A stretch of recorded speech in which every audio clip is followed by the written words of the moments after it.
there is a quiet rebellion happening inside your body right now. Your cells are speaking a language most of us have forgotten how to hear. They are asking questions about the fuel we send them, the rest we deny them, the movement we've abandoned. And at the center of this conversation sits a single molecule, insulin, a hormone so fundamental to human metabolism that understanding its rhythm might be the most important biological literacy of our time. Let me take you into the microscopic world where this story really begins. Every cell in your body has a door, and insulin is the key. When you eat, particularly carbohydrates, your blood glucose rises, and your pancreas releases insulin to unlock those cellular doors, allowing glucose to enter and fuel your existence. This is elegant. This is ancient. This has worked for millions of years. But something has shifted in the modern human experience. We've created an environment so alien to our evolutionary design that these cellular doors have begun to resist. They hear insulin knocking and they hesitate.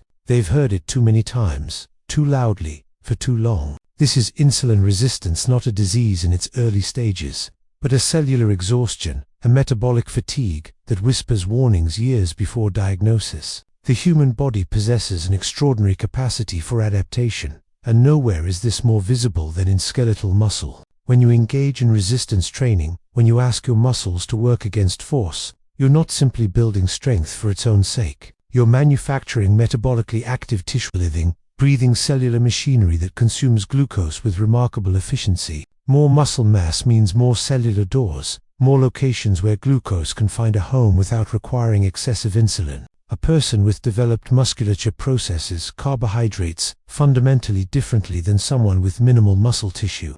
Even at the same body weight, the muscle isn't decorative, it's functional currency in the metabolic economy. Consider what happens at the cellular level when muscle contracts under load. The mechanical stress of resistance exercise activates a cascade of molecular signals that tell the muscle cell to become more receptive to insulin, GLUT for transporters. The vehicles that ferry glucose from bloodstream into muscle migrate to the cell surface and remain there for hours after training. This means that in the window following resistance exercise, your muscles can absorb glucose without requiring the same insulin levels as before. The sensitivity increases. The doors open more easily. This effect compounds over time as you build more tissue capable of this enhanced uptake. But there's something even more profound happening beyond the immediate post-exercise window. Muscle tissue, even at rest, maintains a baseline metabolic demand that lean tissue simply cannot match. Fat stores energy passively, waiting to be called upon. Muscle, however, requires constant energy for protein turnover, for maintaining cellular structure, for staying ready to contract. Every pound of muscle you carry raises your basal metabolic rate, meaning you process more glucose throughout the day simply by possessing more metabolically active tissue. This isn't about burning calories for weight loss, though that may occur. This is about fundamentally altering your body's glucose disposal capacity. The research reveals something remarkable. Resistance training improves insulin sensitivity, independent of weight loss. You can maintain the same body weight, even the same body fat percentage, yet dramatically improve how your cells respond to insulin simply by converting some of that mass into muscle. Two people at identical weights can have vastly different metabolic health based on their body composition. The person with greater muscle mass lives in a different metabolic reality, one where the pancreas doesn't need to produce as much insulin to maintain healthy blood glucose levels, where cells remain responsive rather than resistant, where the entire hormonal environment shifts toward balance. Think about the evolutionary context. Our ancestors moved constantly, carrying, lifting, climbing, building. Their bodies maintained muscle not through deliberate exercise, but through the demands of survival. Modern life has removed almost all necessity for muscular effort, yet our biology still expects it, still requires it for optimal function. When we reintroduce resistance training, we're not doing something artificial or optional. We're restoring a stimulus the body anticipates, a signal it needs to maintain metabolic competence. Think about the glucose curve, the rise and fall of blood sugar after eating. In nature, this curve would have been gentle, gradual, because our ancestors consumed foods in their whole form, wrapped in fiber, accompanied by fat and protein. The apple came with its skin, the grain came with its bran, the meat came with its fat. Nothing arrived isolated, purified, concentrated. But we've become chemists of our own nutrition, extracting sweetness from plants, removing fiber from grains, creating liquids that deliver sugar faster than any whole food ever could. Imagine your bloodstream as a river. When glucose enters gradually, the river flows steadily, peacefully. Insulin is released in measured amounts, just enough to guide that glucose into cells where it belongs. The pancreas works calmly, the cells respond appropriately, and within a couple of hours, everything returns to baseline. This is metabolic harmony. This is what your body was designed to handle. But when you consume refined carbohydrates or sugary drinks on an empty stomach, that river becomes a flash flood. Glucose concentration spikes rapidly, sometimes doubling or tripling normal levels within 30 minutes. Your pancreas perceives an emergency and releases a surge of insulin.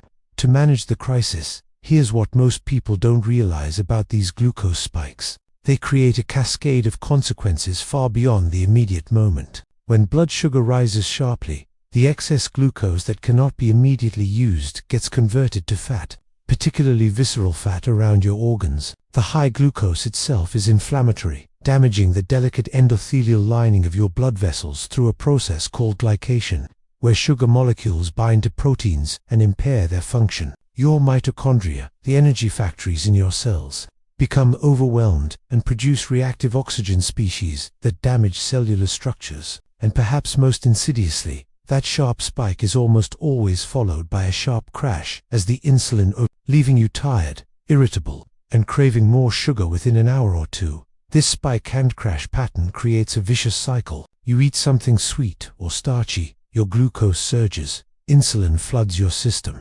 Glucose plummets below where you started, and suddenly you're hungry again, even though you consumed significant calories. You reach for another quick source of energy, and the roller coaster continues. Many people ride this metabolic roller coaster from morning until night, wondering why they feel exhausted, why they can't think clearly, why they're always hungry. They're experiencing the physiological consequence of unstable blood sugar. Flattening the glucose curve isn't about eliminating carbohydrates. It's about transforming the speed and magnitude of glucose entry into your bloodstream. When you eat carbohydrates as part of a mixed meal containing protein, fat and fiber, the digestive process slows dramatically. The stomach takes longer to empty. The glucose is released gradually from the small intestine. The curve becomes a gentle hill rather than a mountain peak. Your pancreas can respond with moderate, sustained insulin release rather than emergency flooding. Your cells can process the incoming energy without becoming overwhelmed.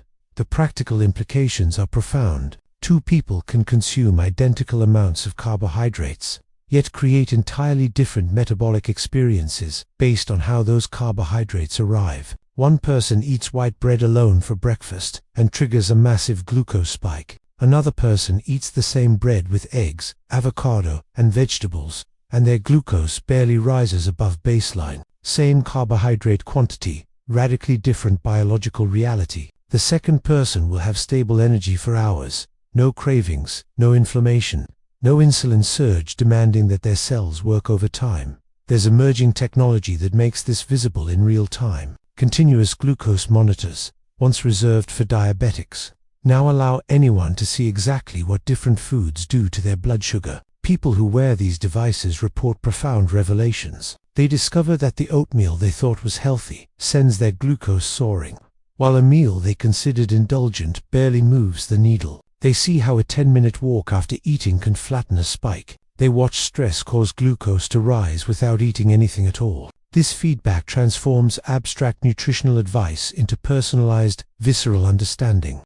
The modern pattern of constant eating represents a radical departure from human history. We've been told that frequent small meals keep metabolism active, but we rarely ask, active at what? When you eat every few hours, insulin remains elevated throughout the day. Your cells never get a break from its signal. They become desensitized, like living near train tracks and no longer hearing the trains. True hunger has become so rare that many people can't distinguish it from boredom, stress, or habit. But hunger is information. It tells you that insulin has fallen, that your body has shifted into a different metabolic state, one where stored energy gets accessed, where cellular cleanup can occur, where insulin sensitivity can restore itself. Consider the ancestral context for a moment. Our hunter-gatherer predecessors didn't wake to breakfast waiting on the table. They didn't snack between activities. Food required effort to obtain, and meals were events separated by hours or even days of fasting. The human body evolved sophisticated mechanisms to thrive in this feast and famine environment.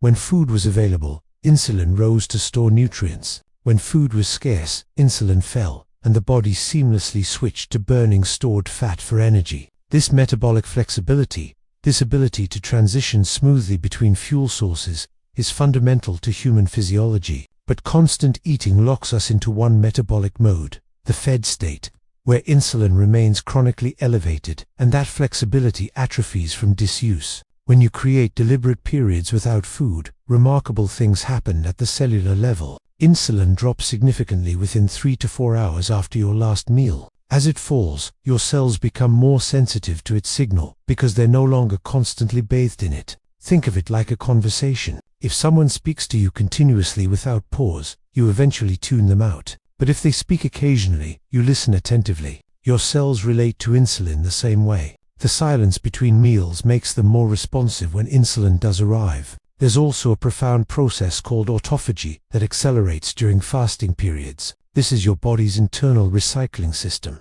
where cells break down damaged proteins and dysfunctional components, clearing out cellular debris and regenerating healthier structures. Autophagy is suppressed when insulin is elevated, when nutrients are constantly available. But extend the time between eating, allow insulin to fall, and your cells shift into maintenance mode. They stop focusing solely on growth and storage and begin cleanup and repair. This isn't starvation. This is biological housekeeping that your cells are designed to perform regularly, but need the space to do so. The timing matters as much as the duration. Our bodies follow circadian rhythms that make us more insulin sensitive in the morning, and less so as the day progresses. Eating earlier in the day, when your metabolic machinery is most responsive, and then creating an extended overnight fast, honors this natural rhythm. If your last meal ends at 7 in the evening and you don't eat again until 7 the next morning, you've given your body 12 insulin-free hours. Extend that to 10 or 11 the next morning, and you've created a 14 or 16-hour fasting window. This isn't extreme. This is closer to how humans ate throughout most of our existence. Many people fear hunger, having been conditioned to believe it's dangerous or that it signals the body breaking down. But mild hunger is simply your body communicating that it has lowered insulin and begun accessing stored energy. This is normal. This is healthy. The discomfort many feel during early hunger often isn't true physiological need, but rather the metabolic inflexibility of a system that has forgotten how to burn fat efficiently. As you practice creating these insulin-free periods, the transition becomes smoother. Your body remembers its ancestral metabolic flexibility. There's a crucial distinction between strategic time-restricted eating and chaotic under-eating or skipping meals out of stress. The former is intentional, consistent, and paired with adequate nutrition during eating windows. The latter creates metabolic chaos and stress responses that can worsen insulin resistance. The goal isn't caloric restriction or punishment. It's creating rhythmic patterns of feeding and fasting that allow insulin to rise and fall naturally, that give cells time to rest and restore sensitivity, that reconnect you with genuine hunger signals. The laboratory measurements we've traditionally used to assess metabolic health often miss the early story. Standard glucose tests can remain normal for years while insulin rises higher and higher, working overtime to maintain that normal glucose. By the time fasting glucose becomes elevated, significant damage has already occurred. This is why measuring fasting insulin, hemoglobin A1C, and the ratio of triglycerides to HDL cholesterol provides earlier warning signs. These markers reveal the stress on your system before conventional diagnosis. Knowledge empowers intervention before disease becomes entrenched. Imagine your pancreas as a worker trying to unlock a door that's becoming progressively harder to open. At first, a gentle turn of the key works perfectly, but as the lock begins to stick, the worker must apply more force. Eventually, they're throwing their entire weight against it, exhausting themselves just to achieve what once required minimal effort. Standard medical testing only checks whether the door eventually opens. It doesn't measure how hard the worker is laboring. This is the fundamental limitation of fasting glucose alone as a metabolic assessment. Your glucose might be perfectly normal at 90 milligrams per deciliter, but if your pancreas is secreting triple the normal insulin to maintain that number, you're already deep into metabolic dysfunction. You just don't know it yet. Fasting insulin levels reveal this hidden struggle. A healthy fasting insulin should be below 5 microinternational units per milliliter, with optimal levels even lower. Many people walking around with normal glucose have fasting insulin levels of 15, 20, or higher. Their cells are resisting insulin's signal, so the pancreas compensates by producing more. This hyperinsulinemia precedes elevated glucose by years, sometimes decades. It's the early warning system that conventional testing ignores. High insulin itself is problematic beyond its role in glucose control. It promotes fat storage, particularly visceral fat. It stimulates cellular proliferation in ways that may increase cancer risk. It activates inflammatory pathways throughout the body. Catching and addressing elevated insulin early can prevent the cascade toward diabetes and metabolic disease. Hemoglobin A1C tells a different but equally important story. This test measures the percentage of your hemoglobin proteins that have become glycated, bound with glucose molecules over the past 3 months. While a fasting glucose test captures a single moment in time, A1C reveals your average glucose exposure over weeks. You can have normal fasting glucose but elevated A1C if your glucose spikes significantly after meals, even if it returns to normal by morning. An optimal A1C is below 5.5%. Values between 5.5 and 6.4 indicate prediabetes, a reversible condition that most people never realize they have because their fasting glucose still appears acceptable. This test reveals the cumulative burden of glucose on your system, the chronic exposure that damages proteins throughout your body.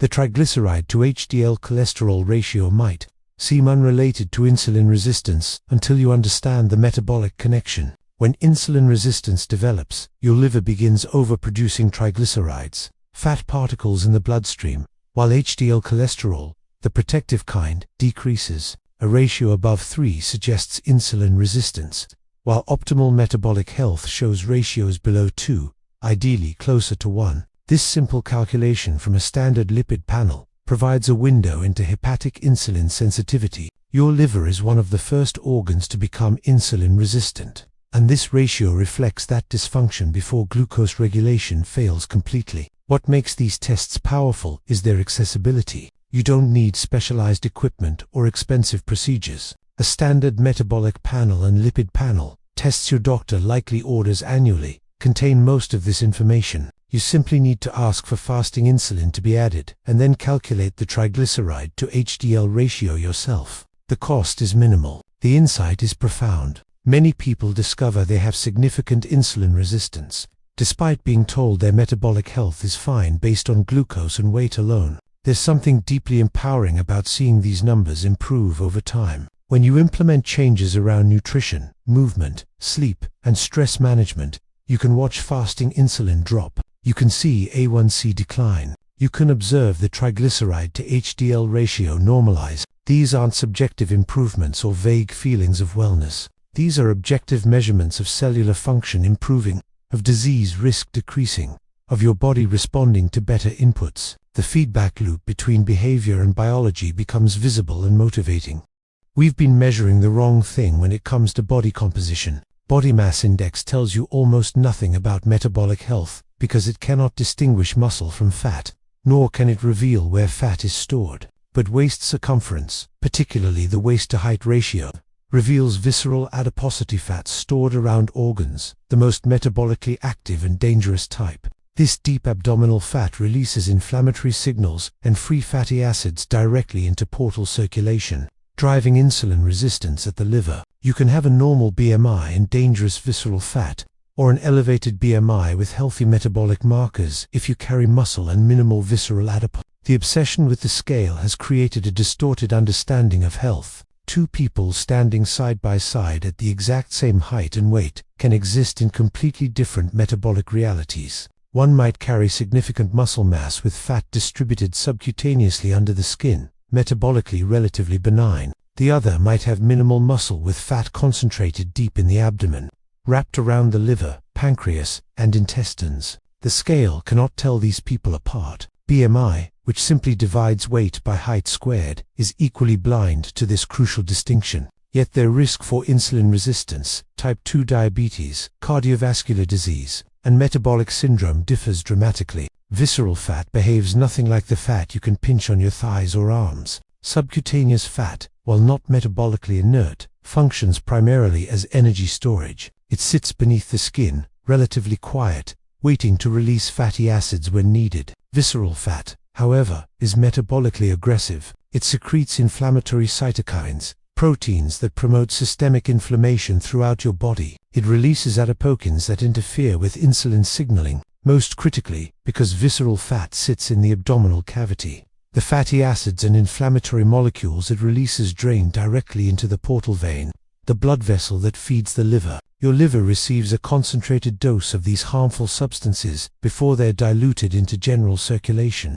This matters profoundly for insulin resistance because the liver is central to glucose metabolism. When your liver becomes insulin resistant due to constant exposure to visceral fat's inflammatory output, it fails to suppress glucose production overnight. Normally, insulin tells the liver to stop making glucose when you're fed, but an insulin-resistant liver ignores this signal and continues producing glucose even when blood sugar is already elevated. This hepatic insulin resistance is often the first domino to fall in the cascade toward diabetes, and visceral fat is frequently the trigger. Measuring your waist circumference provides a simple, powerful window into visceral fat accumulation. Take a tape measure and wrap it around your waist, at the level of your belly button. Not where your pants sit, but at the actual narrowest point of your torso. For most people, waist circumference should be less than half their height. A person who is 70 inches tall should have a waist circumference below 35 inches. This waist-to-height ratio below 0.5 correlates strongly with healthy metabolic markers regardless of total body weight. You can be heavy with muscle and have a ratio well below 0.5. You can be normal weight but carry a dangerous amount of visceral fat if your ratio exceeds this threshold. The beauty of this measurement is its simplicity and honesty. You cannot manipulate it with temporary dehydration like you might with scale weight. You cannot deceive yourself about progress. If your waist circumference is decreasing relative to your height, you're losing the most dangerous fat, regardless of what the scale says. Many people, especially those who begin resistance training while improving nutrition, find their weight stays stable or even increases as they build muscle, yet their waist measurement drops significantly. This is metabolic improvement that BMI would completely miss and might even classify as failure. There's also profound variability in where individuals store fat based on genetics, hormones, and sex. Some people accumulate fat in their hips and thighs preferentially, a pattern associated with better metabolic health. Others store it centrally around the abdomen from the first pound gained. Women typically have more subcutaneous fat than men as a normal part of reproductive biology. Yet they can still have dangerous levels of visceral fat hidden beneath. Men tend to accumulate visceral fat more readily, which partly explains their higher rates of metabolic disease at lower total body fat percentages. The tape measure around your waist reveals your personal pattern in ways that weight never can. When you focus on waist measurement rather than scale weight, your entire approach to health shifts. You stop chasing arbitrary numbers and start paying attention to body composition and fat distribution. You recognize that building muscle through resistance training might not change your weight dramatically, but transforms where and how your body stores energy. You understand that the goal isn't necessarily to weigh less, but to carry less metabolically harmful fat around your organs.